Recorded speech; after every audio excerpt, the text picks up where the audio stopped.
ஒரு அம்பாள் உபாசகர். அவர் என்ன பண்ணிக்கிட்டே இருந்திருக்காரு, தொடர்ந்து பஞ்சதசாட்சரியை ஜபம் பண்ணிகிட்டே இருந்திருக்காரு. அப்படி ஜபம் பண்ணும்போது அவர் குருவா நினைச்சு தியானம் பண்றார் அந்த அம்பாளை, பஞ்சதசாட்சரி மந்திரத்தை. ஆனா அவருக்கு தேவை செல்வம். நானும் அம்பாளை பல வருஷமா ஜபம் பண்ணிகிட்டே இருக்கேன். 10 வருஷம் ஆச்சு நான் தீட்சை எடுத்து ஜபம் பண்ணிகிட்டே இருக்கேன். ஆனா எனக்கு செல்வமே வரமாட்டேங்க.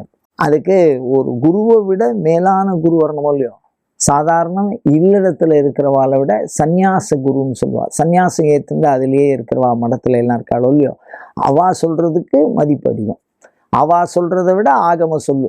அவா ஆகமத்தை பிரமாணமா வச்சுப்பா. ஏதாவது ஒரு நூல் இருக்கும் அவளுக்கெல்லாம், அந்த நூல் பிரமாணம் அதுல இருக்கிறத பிரமாணமா வச்சிருப்பா. அதுல சொல்லும்போது, மகாராணியா நினைச்சு கும்பிடு, நீ குருவா நினைச்சு கும்பிடுற, அது ஞானத்தை தான் கொடுக்கும்.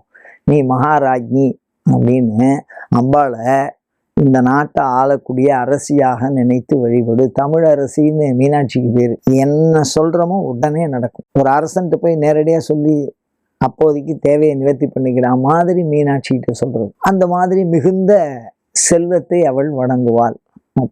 அதே மாதிரி தியானம் பண்ணி அவர் நினைச்ச செல்வத்தை அவர் அடைந்தார். அதுதான் சிறப்பு இங்க. அந்த மாதிரி சாஸ்வதம்ங்கிறது சாஸ்திரத்தினுடைய சுரூபம். அந்த சாஸ்திர சுரூபமாவே அம்பாள் இருக்கா.